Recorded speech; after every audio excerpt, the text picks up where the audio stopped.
Glass skin with just two ingredients. Trust me, this will works magic on your face. 2 table spoons flax seeds తీసుకొని boil చేయాలి. ఒక జెల్‌లా form అవుతుంది. అదంతా కంప్లీట్‌గా cool down అయిపోయిన తర్వాత మాత్రమే ఫేస్‌కి అప్లై చేసుకోవాలి. Throughout the face and neck కూడా అప్లై చేసుకోవచ్చు. Be gentle with your face. Okay. Don't be harsh. మా హస్బెండ్ అయితే నేనేదైనా కొత్తగా ట్రై చేస్తున్నప్పుడు తను కూడా నేను అనేసి వస్తారనమాట. నాకు మంచి ఎంకరేజ్ చేస్తూ ఉంటారు. తను నాకన్నా తనే చాలా ఎక్సైట్‌మెంట్ ఎంతూసియాస్టిక్‌గా వెయిట్ చేస్తూ ఉంటాడనమాట. సో, తను వచ్చి నేను అప్లై చేసుకుంటా అన్నారు. ఓకే. లెట్స్ హ్యావ్ ఫన్ అనుకోని ఇద్దరం అప్లై చేసేసుకున్నాము. మంచిగా అప్లై చేసుకొని ఒక 5 మినిట్స్ అయితే మసాజ్ చేసుకున్నాం అలాగా. చిన్నగా అది డ్రై అవ్వడం అయితే స్టార్ట్ అయింది. ఒక 5-10 మినిట్స్ పట్టింది డ్రై అవ్వడానికి. సో, చూస్తున్నారు కదా! ఇలా డ్రై అయిపోవాలి కంప్లీట్‌గా. డ్రై అయిపోయిన తర్వాత వాష్ చేసేసుకోవాలి.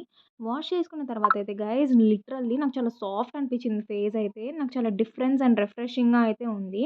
సో, డైలీ నైట్ ఇలా అప్లై చేసుకొని మంచి మాయిశ్చరైజర్ పూసేసుకొని నిద్రపోతే చాలా బావుంటుంది. Thank you.